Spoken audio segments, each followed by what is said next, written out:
Film के starting scene में हमें इस कहानी के मेन कैरेक्टर एलिस को दिखाया जाता है, जिसकी आंख एक वॉशरूम में खुला था। एलिस जब वहां से उठकर अपने पास के जगहों को चेक करती है, तब उसे पता चला कि वो तो यहाँ पर बिल्कुल अकेली पड़ी हुई है और वो फौरन से उस जगह को अच्छी तरीके से एक्सप्लोर करना शुरू कर दिया। चेकिंग करते करते वो एक लेजर रूम में आ जाती है। यह लेजर वाली रूम दरअसल अम्ब्रेला कॉर्पोरेशन नामी कंपनी का था। असल में अम्ब्रेला कॉर्पोरेशन मेडिसिन और ड्रग्स की कंपनी थी, लेकिन इसके अलावा इसके बड़े बड़े अतरंगी तरह के कारनामे भरे पड़े हैं। जैसा कि इन्होंने पहले टी वायरस बनाया और उसी वायरस को यूज करते हुए बहुत सारे तरह तरह के क्रिएचर्स बनाए कि तभी देखते ही देखते उस रूम का लेजर ऑटोमेटिक एक्टिवेट हो जाते हैं। एलिस खुद को एक सीक्रेट रास्ते के जरिए अपने आप को सेफली बचाते हुए उस जगह से निकल चुकी थी। वहां से निकलते हुए वो हॉस्पिटल में पहुंच जाती है और अचानक से वहां पर रॉन नामी मशीन एक्टिवेट हो गए, जिसमें से सारे गोलियां निकलकर एलिस को छल्ली छल्ली कर देता है, जिससे बेचारी एलिस बेवजह मारी जाती है। थोड़ी ही देर के बाद एलिस के बॉडी के पास कुछ साइंटिस्ट आते हैं और वो दोनों एलिस के डेड बॉडी को कहीं पर फेंकने के लिए लेकर जाने लग गए। जब वो दोनों साइंटिस्ट एलिस के डेड बॉडी को थ्रो करने लग गए, तब हमें दिखाया गया कि वहां पर एलिस की बहुत सारे डुप्लीकेट्स बॉडी डेड बॉडीज के हालत में पड़ी हुई हैं। और यहाँ पर हमें यह पता चला कि अभी अभी जिस एलिस की डेथ हुई थी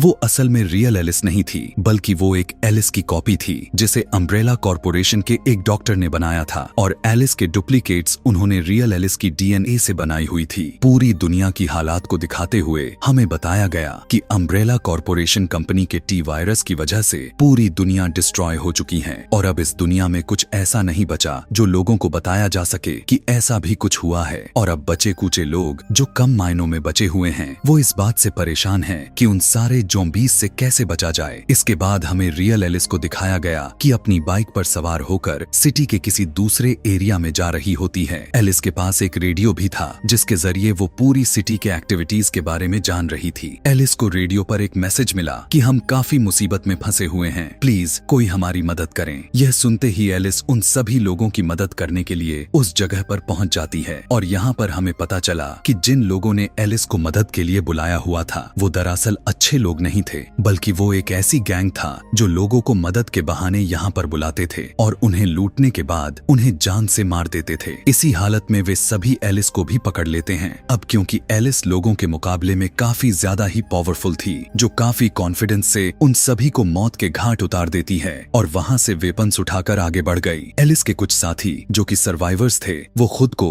और बहुत सारे लोगों को सेव कर किसी सेफ प्लेस के लिए जा रहे थे। वो लोग आपस में बातें करने लग गए कि शहर का कोई भी ऐसा एरिया नहीं बचा जहां पर ये वायरस नहीं पहुंचा और वो अगर कहीं पर भी चले गए फिर भी वायरस या इन्फेक्टेड लोगों से बचकर नहीं रह पाएंगे। अम्ब्रेला कॉर्पोरेशन का मेन ऑफिस दिखाया गया जहां पर कुछ सीनियर ऑफिसर्स अम्ब्रेला कॉर्पोरेशन के सक्सेस और उसे और भी आगे तक लेकर जाने की बातें कर रहे थे। और वहीं पर हमें अम्ब्रेला कॉर्पोरेशन का सबसे इंटेलिजेंस पर्सन जो कि इस कंपनी का ओनर भी था वो दिखाया जाता है। कंपनी का ओनर डॉक्टर आइजैक से पूछने लगा कि क्या तुमने इस वायरस से बचने के लिए कोई टी वायरस है, यानी इस वायरस से बचने के कोई तुम्हारे पास तोड़ भी है या नहीं। वो ऐसा इसलिए पूछ रहा था ताकि उसके साथ साथ बाकी के लोग भी सरवाइव कर सकें। डॉक्टर आइजैक दरअसल वही डॉक्टर है जिसने इस खतरनाक वायरस को बनाया हुआ था और एलिस के ब्लड को यूज करते हुए उसके इतने सारे डुप्लीकेट्स भी बनाई हुई हैं। डॉक्टर आइजैक कहता है मुझे अभी तक इस वायरस का कोई तोड़ नहीं मिला, क्योंकि इस वायरस को जड़ से खत्म करने के लिए मुझे असली एलिस की जरूरत है, क्योंकि एक एलिस ही है जिसने इस वायरस को बर्दाश्त किया। बल्कि यही नहीं, उसने इस वायरस के साथ ऐसा कनेक्शन बनाया कि वो ज़ॉम्बी बनने की बजाय और भी ज्यादा मात्रा में पावरफुल बन गई, क्योंकि वायरस और टी वायरस की वजह से लोग ज़ॉम्बीज चाहे वो फिर जिंदा हो या फिर मुर्दा, लेकिन अब तो एलिस पहले से और भी पावरफुल बन चुकी है और एलिस ही है जो हमारे पास आखिरी उम्मीद है। तब उस कंपनी का ओनर डॉक्टर आइजैक को कहा कि चलो ठीक है, मैं तुम्हें थोड़ा और भी टाइम दे देता हूँ, जितनी जल्दी हो सके इस टी वायरस का तोड़ निकालो और अगर तुम ऐसा करने में कामयाब ना हुए तो मैं तुम्हें इस जॉब से निकाल फेंकूंगा। एलिस जो कि बिल्कुल अकेली थी और अब रास्ते में ही उसका बाइक का पेट्रोल भी खत्म हो गया था। पेट्रोल पंप के पास जाने पर भी उसे वहां से भी पेट्रोल नहीं मिलता, लेकिन वहीं पर उसे बुक मिल जाती है। उसी बुक में एक मैप बना हुआ था और उसमें कुछ ऐसी जगहों को मेंशन किया गया था जहां पर टी वायरस का अभी तक कोई भी सुराग नहीं मिला था। उन सेफ प्लेसेस में से एलिस एक प्लेस के बारे में सोचने लग गई कि अगर मैं यहाँ पर चली जाती हूँ तो हो सकता है कि वहाँ जीने की उम्मीद मिल जाए, क्योंकि वो टी वायरस अभी तक वहाँ पर पहुँच नहीं पाया। वहीं दूसरी दूसरी तरफ एलिस के साथी एक लोकेशन पर पहुंच चुके थे और पहुंचकर सोचने लगे कि यहाँ पर सरवाइव करने के लिए शायद खाना मिल सकता है, और अगर ऐसा हुआ तो लोग वहाँ पर स्टे भी कर लेंगे। लेकिन वहाँ पर रह रहे कुछ टी वायरस ज़ॉम्बीज अचानक से इन पर अटैक कर देते हैं।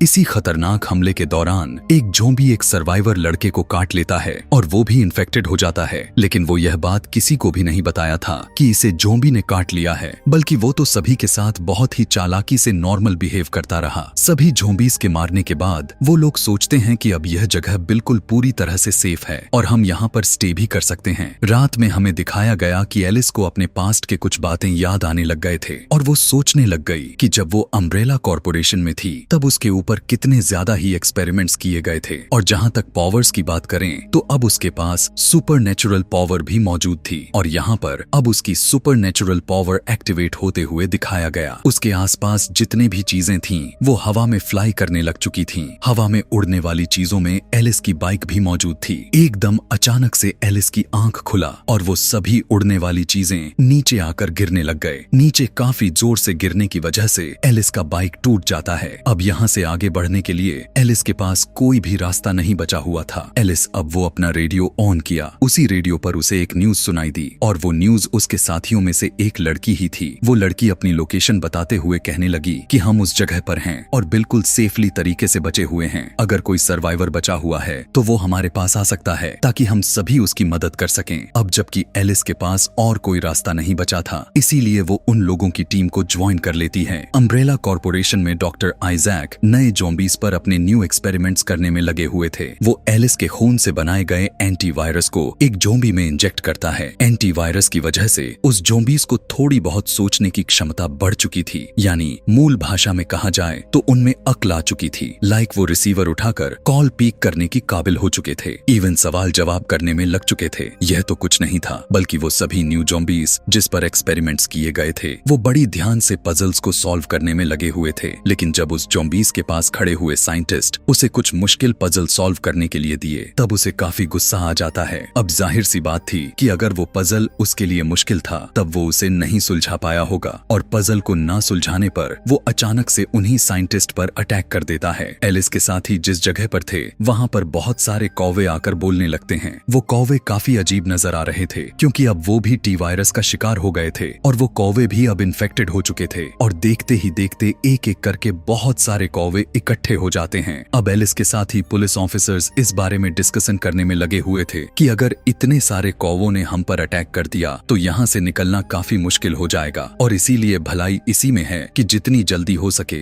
हमें यहाँ से निकल जाना चाहिए। और वो सभी जब वहाँ से निकलना शुरू किए तब वो लाखों की तादाद में सारे कौवे उन पर अटैक कर दिए। वो सभी अपने अपने गन्स निकालते हुए उन सारे कौवों पर शूट करना स्टार्ट कर दिए। लेकिन उन कौवों पर जरा सा भी फर्क ही नहीं पड़ रहा था कि तभी एक पुलिस ऑफिसर फायर मशीन निकालकर उन कौवों को जलाने की कोशिश करता है, यह सोचते हुए कि शायद कौवे जलकर मर जाएंगे। लेकिन उनकी ऐसी सोच बर्बाद जाती है कि तभी उसी दौरान वहां एलिस आ जाती है और वहां आते ही वो अपने सुपरनेचुरल पावर को यूज करते हुए उस फायर मशीन पर अपना कंट्रोल कर लिया और पूरे आसमान में चारों तरफ आग फैला देती है, जिससे वो कौवे जलकर मर गए। और इस तरह से एलिस उन सभी की मदद करके उन्हें सेव कर लेती है। सभी मिलकर अपनी अपनी जान बचाने के लिए उसे शुक्रिया करते हैं। एलिस उन्हें बताती है कि मुझे एक जगह के बारे में पता चला है, अगर तुम सभी मेरे साथ वहाँ पर चलते हो तो हो सकता है कि हम सभी आगे भी सरवाइव करते हुए बची कूची जिंदगी को जी लें। तभी एक फीमेल ऑफिसर कहती है कि हम इतने अरसे से कंटिन्यूसली सफर ही किए जा रहे हैं और जब हमने अपनी जर्नी को स्टार्ट किया हुआ था तब हम तादाद में बहुत ज्यादा थे और कम होते होते अब हम बस इतने ही लोग बचे हुए हैं। वो बताते हुए कहने लगी कि मैं इतने सारे लोगों के जिंदगी की रिस्पॉन्सिबिलिटीज अपने ऊपर तो नहीं ले सकती, इसीलिए हमें उन लोगों से पूछना चाहिए, उन्हें परमिशन लेनी चाहिए। यह कहने के बाद वही फीमेल सोल्जर उन सभी सर्वाइवर्स से पूछने लग गई कि हमें क्या उस जगह पर जाना चाहिए या नहीं, अपना ओपिनियन दे सकते हैं। उसकी ऐसी बातों को सुनकर सभी लोग वहाँ पर जाने के लिए एग्री हो जाते हैं। अब जब वो सोल्जर्स अपना पेट्रोल टैंक चेक किए तब उन्हें पता चला कि उस जगह पर जाने के लिए हमारे पास तो पेट्रोल ही नहीं है। अब क्योंकि वो प्लेस काफी दूर है तो जाहिर सी बात है हमें काफी सारे पेट्रोल भी चाहिए।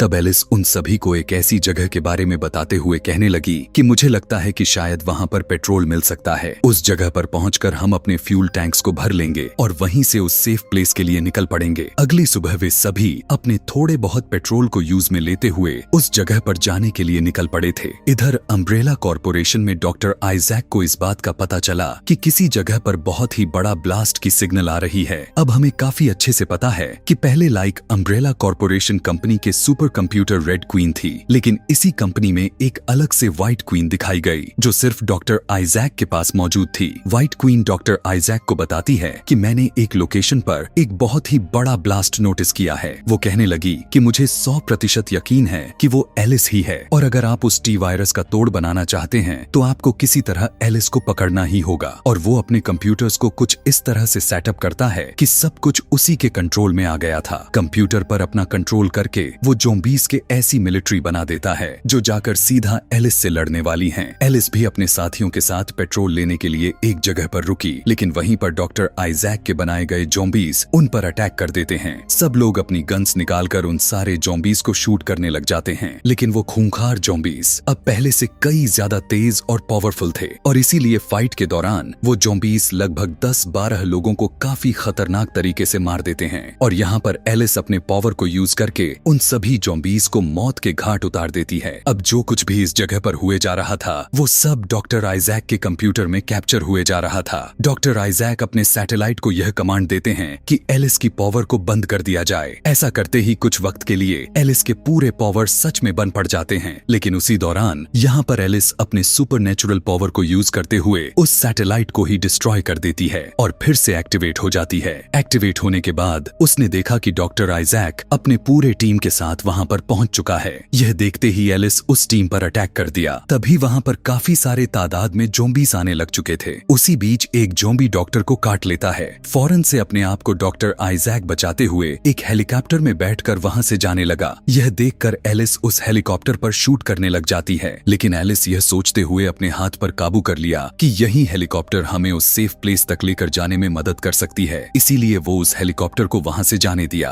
उनमें से एक सीनियर पुलिस ऑफिसर को ज़ॉम्बीज़ काटकर इन्फेक्टेड कर चुके थे। वो पुलिस ऑफिसर उन लोगों को कहने लगा कि थोड़ी देर तक मैं भी ज़ॉम्बी बन जाऊंगा, लेकिन इससे पहले कि मैं ज़ॉम्बी में कन्वर्ट हो जाऊं, मैं तुम्हारे लिए ट्रक में बैठकर एक रास्ता बना देता हूं ताकि तुम सभी यहाँ से सेफली निकल जाओ। लेकिन एलिस उस पुलिस ऑफिसर को जाने नहीं देती। न चाहते हुए भी उसे जाना पड़ गया। वो कहने लगा कि अगर तुमने मुझे वहां जाने नहीं दिया तो मैं भी एक ज़ॉम्बी बन जाऊंगा और तुम्हारे लिए भी खतरा बन जाऊंगा। इसीलिए अब वो सभी उसकी बातों को एक्सेप्ट करते हुए गाड़ी में बैठकर अम्ब्रेला कॉर्पोरेशन के मेन हेडक्वार्टर के लिए निकल पड़ते हैं। अब जिस गाड़ी में वो सारे के सारे सर्वाइवर्स थे वो एक जगह पर रुक गए और वही ट्रक जिसमें वो पुलिस ऑफिसर बैठा हुआ था वो पहले आगे चल गया। वो पुलिस ऑफिसर उन लोगों के लिए रास्ता बनाने के लिए उन सारे ज़ॉम्बीज़ को कुचलते हुए आगे बढ़ रहा था और एक जगह पर पहुंचकर अपना ट्रक ब्लास्ट करके खुद को सेक्रीफाइस कर देता है। दिखाया गया कि वहां पर एक बहुत ही बड़ा ब्लास्ट हुआ और उन लोगों के लिए वहां से निकलने का रास्ता बन गया था। तब एलिस अपने साथियों के साथ उस तरफ बढ़ने लग गई। जमीन पर पड़ा हुआ अपना डुप्लीकेट्स को एलिस ने जब देखा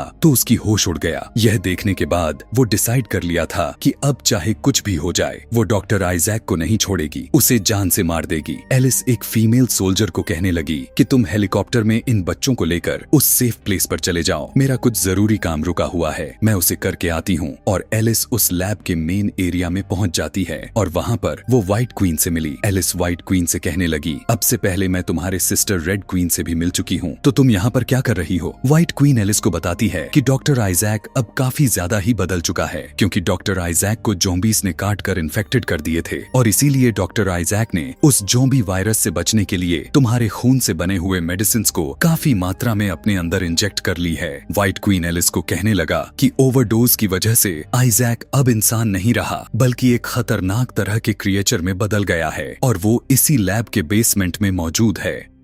व्हाइट क्वीन एलिस को बताते हुए यह भी कहने लगी कि तुम्हारे ब्लड में एक ऐसी चीज है जो टी वायरस का तोड़ बन सकती है, और अगर तुम टी वायरस का तोड़ बनाना चाहती हो तो तुम्हें यहाँ पर सब कुछ मिल जाएगा जिससे टी वायरस का एंटीवायरस बनाया जा सके। लेकिन एक बड़ी मुसीबत है और वो है डॉक्टर आइजैक। अगर डॉक्टर आइजैक यहाँ पर रहा तो तुम कभी भी उस टी वायरस का एंटीवायरस बना नहीं पाओगी, और इसीलिए तुम्हें सबसे पहले डॉक्टर आइजैक को खत्म करना ही होगा। और अब जाकर एलिस यहाँ यह डिसाइड किया कि चाहे कुछ भी हो जाए वो डॉक्टर आइजैक को जान से मार कर ही रहेगी। एलिस जब मारने के लिए गई तब उसे वहाँ पर उसके बनाए गए क्लोन यानी उसके डुप्लीकेट्स मिल गया, और जब वो अपने क्लोन को देखने में लगी हुई थी कि अचानक से एक डुप्लीकेट्स एक्टिवेट हो गई और वो फौरन से बाहर आ जाती है, और उसी वक्त एलिस अपने क्लोन को अपने रास्ते से हटा देती है। और तभी वहाँ पर डॉक्टर आइजैक एक क्रिएचर के रूप में आता है और उन दोनों के बीच घमासान लड़ाई शुरू हो गई। अब क्योंकि दोनों में ही बहुत ही ज्यादा पावर मौजूद थी तो दोनों एक दूसरे पर भारी पड़ गए थे। लड़ते लड़ते दोनों उसी लेजर रूम में पहुंच चुके थे जहां के लेजर रूम उसी टाइम एक्टिवेट हो जाता है। लेजर एक्टिवेट होते ही अजीब सा दिख रहा डॉक्टर आइजैक को काटकर कई टुकड़ों में विभाजित कर देता है, और जब वही लेजर एलिस को भी काटने के लिए आगे बढ़ा तो दिखाया गया कि वो अपने आप ही रुक गया। दरअसल एलिस का ही एक क्लोन जो बाहर निकली थी वही उसे बंद कर देती है। अम्ब्रेला कॉर्पोरेशन कंपनी में कुछ ऑफिसर्स और उस कंपनी का ओनर इस बारे में डिस्कशन कर रहे होते हैं कि इस वायरस को आखिर कैसे रोका जा सकता है और उसका तोड़ कैसे पॉसिबल हो सकता है, और अम्ब्रेला कॉर्पोरेशन को कैसे सक्सेस दिलाया जाए। कि तभी वहाँ पर एलिस अपने होलोग्राम के जरिए पहुंच गई। वो कहने लगी कि मैं तुम्हारी अम्ब्रेला कॉर्पोरेशन कंपनी को पूरी तरह से डिस्ट्रॉय करने के लिए आ रही हूँ, और इस मिशन में मैं अकेली तो बिल्कुल भी नहीं हूँ, मेरे साथ और भी बहुत सारे लोग हैं। और तभी हमें एलिस की बहुत सारे डुप्लीकेट्स दिखाए गए, और इसी के साथ रेसिडेंट ईविल पार्ट 3 की कहानी यहीं पर खत्म हो जाती है। इसके आगे की कहानी देखने के लिए कि आखिर आगे क्या होने वाला है, नीचे कमेंट में पार्ट 4 लिखना बिल्कुल भी ना भूलें। Thanks for watching.